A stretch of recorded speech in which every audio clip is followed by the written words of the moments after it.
Hello दोस्तों, आपका स्वागत है आपके अपने यूट्यूब चैनल ई नॉलेज स्टार में।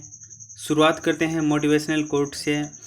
सफलता एवं असफलता की संभावनाओं के आकलन में कभी भी अपना कीमती समय नष्ट न करें।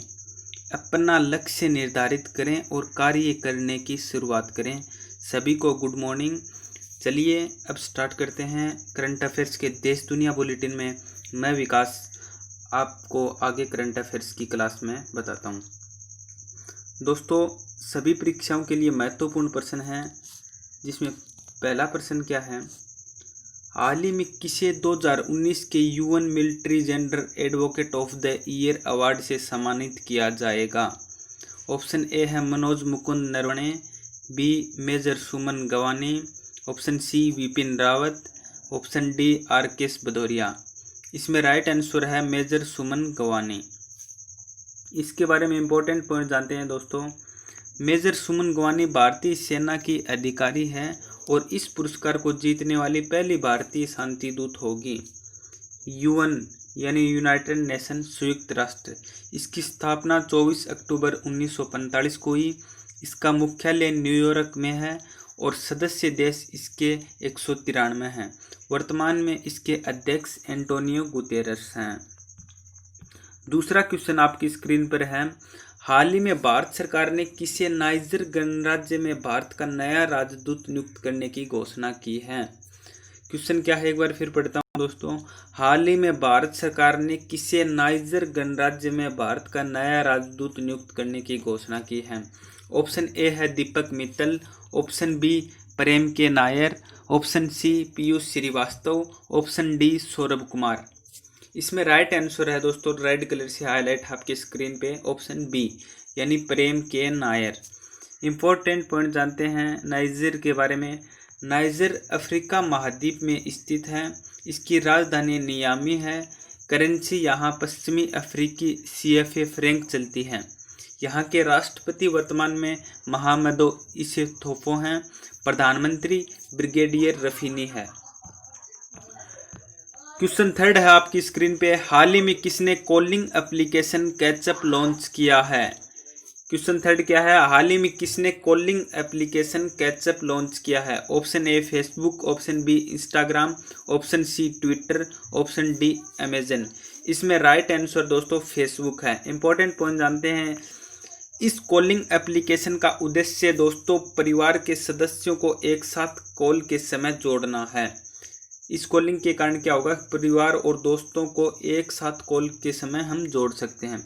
इस ऐप से एक समय में 8 लोग ग्रुप कॉलिंग में ऐड हो सकते हैं। फेसबुक के बारे में जानते हैं। फेसबुक एक सोशल नेटवर्किंग साइट है जिसकी स्थापना 2004 में की थी। मुख्यालय कैलिफोर्निया यूएसए में है। इसके सीईओ मार्क जुकरबर्ग हैं। अगला क्वेश्चन आपकी स्क्रीन पे है फोर्थ। हाल ही में किस राज्य ने वन धन योजना कोविड-19 के बाद के सबक पर वेबिनार का आयोजन किया है।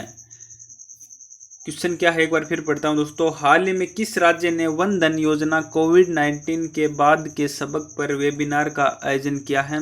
Option A Haryana, option B Rajasthan, option C Punjab, option D Kerala. Important point जानते हैं इसके बारे में। इस पहल के तहत जनजातियों को कई दिशा निर्देशों, राष्ट्रव्यापी एवं राज्य विशिष्ट वेबिनारों और अनुसरण किए जाने के लिए सुरक्षा उपायों पर निर्देशों के साथ कोविड-19 के संबंध में महत्वपूर्ण सूचनाएं उपलब्ध कराई जाएंगी। राजस्थान राज्य, जिसकी राजधानी जयपुर है, वर्तमान में मुख्यमंत्री अशोक गहलोत हैं, कांग्रेस पार्टी से हैं। गवर्नर वर्तमान में यहाँ के कलराज मिश्रा हैं। राजस्थान के उच्च न्यायालय के मुख्य न्यायाधीश इंद्रजीत महंती हैं। राजस्थान के 5 पड़ोसी राज्य हैं, मध्य प्रदेश, गुजरात, हरियाणा, उत्तर प्रदेश और पंजाब। राजस्थान की लोकसभा में 25 सीटें हैं, राज्यसभा में 10 सीटें हैं और विधानसभा में 200 सीटें हैं। भारत का सबसे बड़ा रेगिस्तान थार रेगिस्तान ये भी राजस्थान में स्थित है। कर्क रेखा भारत के राज्य से होकर गुजरती है और कर्क रेखा भारत के 8 राज्यों से निकलती है। ये 8 राज्य गुजरात, राजस्थान, मध्य प्रदेश, छत्तीसगढ़, झारखंड, पश्चिम बंगाल, त्रिपुरा और मिजोरम। इसे एक हम ट्रिक से भी याद कर सकते हैं। वो ट्रिक आपको बताऊंगा, आपके लिए लाभदायक होगा। छग्गू राम के मित्र की झोपड़ी से। इसमें डिटेल से आप कर्क रेखा की जो जानकारी है वो कौन कौन से राज्यों से निकलती है भारत के, वो आसानी से आप याद कर सकेंगे। अगला क्वेश्चन 5 आपकी स्क्रीन पे है। हाल ही में किसने AINA नाम से AI आधारित एक अटेंडेंस एप्लीकेशन बनाया है? ऑप्शन ए है DRDO, option B NITI Aayog, option C ADB, option D ISRO. इसमें राइट आंसर है DRDO। इंपॉर्टेंट पॉइंट जानते हैं। ये एप्लीकेशन इंसानी चेहरे को CCTV कैमरों की मदद से स्कैन करके अटेंडेंस लगाएगा।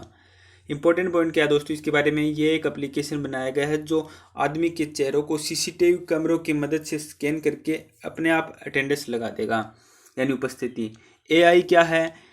आर्टिफिशियल इंटेलिजेंस है। आर्टिफिशियल इंटेलिजेंस जिसे हम कृत्रिम बुद्धि कहते हैं, कंप्यूटर साइंस की वह शाखा जिसके द्वारा मशीनों में इंसानों की तरह सोचने समझने की क्षमता विकसित की जाती है। DRDO defence research and development organisation, रक्षा अनुसंधान एवं विकास संगठन। इसकी स्थापना 1958 में की गई थी। क्वेश्चन 6 है आपकी स्क्रीन पे। हाल ही में किसने नैन्सी ग्रेस रोमन के नाम पर अपने नए टेलीस्कोप का नाम रखा है? हाल ही में किसने नैन्सी ग्रेस रोमन के नाम पर अपने नए टेलीस्कोप का नाम रखा है? Option A NASA, option B DRDO, option C विश्व बैंक, ऑप्शन डी एशियाई विकास बैंक यानी ADB। इसमें राइट आंसर दोस्तों आपकी स्क्रीन पर रेड कलर में हाईलाइट है, वो है ऑप्शन ए यानी कि नासा। इंपॉर्टेंट पॉइंट जानते हैं इसके बारे में। इस नए नाम वाले Nancy grace Roman space telescope से दूर के ग्रहों की तलाश और खगोलीय रहस्यों पर शोध करने में हमें मदद मिलेगी। नासा क्या है? नासा अमेरिका की एक स्पेस एजेंसी है जिसकी full form national aeronautics and space administration है। राष्ट्रीय वैमानिक और अंतरिक्ष प्रबंधन इसका हिंदी नाम है। इसकी स्थापना 29 जुलाई 1958 को हुई थी। मुख्यालय इसका वाशिंगटन DC में है। मोटो क्या है इसका? For the benefit of all, यानी सभी को फायदे के लिए है। अध्यक्ष इसके जिम ब्रिडेनस्टाइन हैं। अगला क्वेश्चन 7 आपकी स्क्रीन पे है। हाल ही में राष्ट्रीय आधुनिक कला संग्रहालय NGMR ने राम किंकर बैज की कौन सी जयंती के उपलक्ष्य में ऑनलाइन प्रदर्शनी आयोजित की है? ऑप्शन ए है 113वीं, ऑप्शन बी 115वीं, ऑप्शन सी 116वीं, ऑप्शन डी 114वीं। राइट आंसर दोस्तों ऑप्शन बी है 115वीं। इंपॉर्टेंट पॉइंट राम किंकर बैज के बारे में। राम किंकर बैज आधुनिक भारत के सबसे लोकप्रिय प्रतिष्ठित मूर्तिकार, चित्रकार और ग्राफिक कलाकारों में से एक थे और भारतीय कला में उनके उत्कृष्ट योगदान के लिए उन्हें 1970 में भारत सरकार द्वारा पद्म भूषण पुरस्कार से भी सम्मानित किया गया है। NGMR क्या है दोस्तों? National gallery of modern art, यानी राष्ट्रीय आधुनिक कला संग्रहालय। इसकी स्थापना 29 मार्च 1954 को हुई थी। इसका मुख्यालय नई दिल्ली में है। इसके अध्यक्ष यानी महानिदेशक वर्तमान में अद्वैत चरण गडनायक हैं। अगला क्वेश्चन 8 आपकी स्क्रीन पे है। हाल ही में कहां पर सेना कमांडरों का सम्मेलन शुरू किया गया है? सेना कमांडरों का सम्मेलन कहां पे शुरू किया गया है दोस्तों? ऑप्शन ए है Chandigarh, option B Nai Delhi, option C Jammu Kashmir, option D Ladakh. Important point इसमें जानते हैं। सेना कमांडरों का सम्मेलन एक शीर्ष स्तर का आयोजन है जिसे साल में 2 बार आयोजित किया जाता है और इससे पहले अप्रैल 2020 में आयोजित किया जाना था, लेकिन इसे कोविड-19 महामारी के कारण स्थगित कर दिया गया था। इस सम्मेलन का दूसरा चरण जून 2020 के अंतिम सप्ताह में आयोजित किया जाएगा। अगला क्वेश्चन 9 आपकी स्क्रीन पे है। हाल ही में ऊर्जा वित्त निगम PFC ने किस राज्य में विभिन्न परियोजनाओं के लिए Narmada basin project company limited के साथ समझौता किया है? Option A Andhra Pradesh, option B Tripura, option C Madhya Pradesh, option D Manipur. Right answer आपकी स्क्रीन पर रेड कलर में है option C Madhya Pradesh. Important point जानते हैं। PFC क्या है? पावर फाइनेंस कॉरपोरेशन, ऊर्जा वित्त निगम। इसकी स्थापना जुलाई 1986 में। मुख्यालय वर्तमान में नई दिल्ली में। MD एंड CEO इसके राजीव शर्मा हैं। मध्य प्रदेश के बारे में जानकारी देता हूं दोस्तों। इसकी राजधानी भोपाल है। मुख्यमंत्री वर्तमान में शिवराज सिंह चौहान है जो बीजेपी पार्टी से हैं। गवर्नर लालजी टंडन हैं।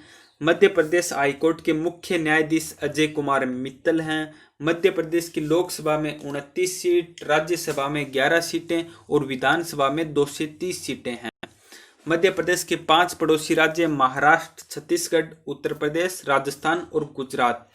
मध्य प्रदेश के राष्ट्रीय उद्यान कौन कौन से हैं? कान्हा राष्ट्रीय उद्यान, माधव राष्ट्रीय उद्यान, बांधवगढ़ राष्ट्रीय उद्यान, पन्ना राष्ट्रीय उद्यान, सतपुड़ा राष्ट्रीय उद्यान, वन विहार राष्ट्रीय उद्यान, इंदिरा प्रियदर्शनी पेज राष्ट्रीय उद्यान, संजय राष्ट्रीय उद्यान, मंडला प्लांट फॉसिल, ये सभी नेशनल पार्क मध्य प्रदेश में स्थित हैं।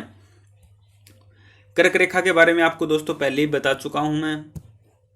क्वेश्चन 10 है आपकी स्क्रीन पे।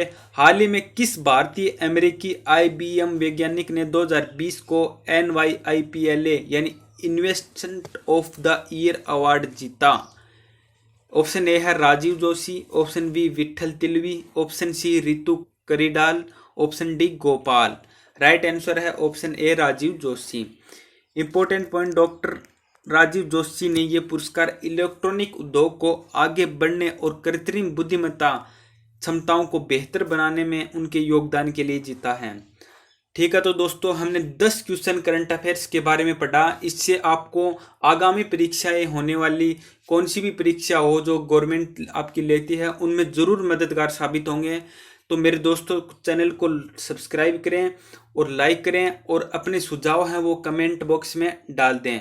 धन्यवाद दोस्तों। जय हिंद, जय भारत।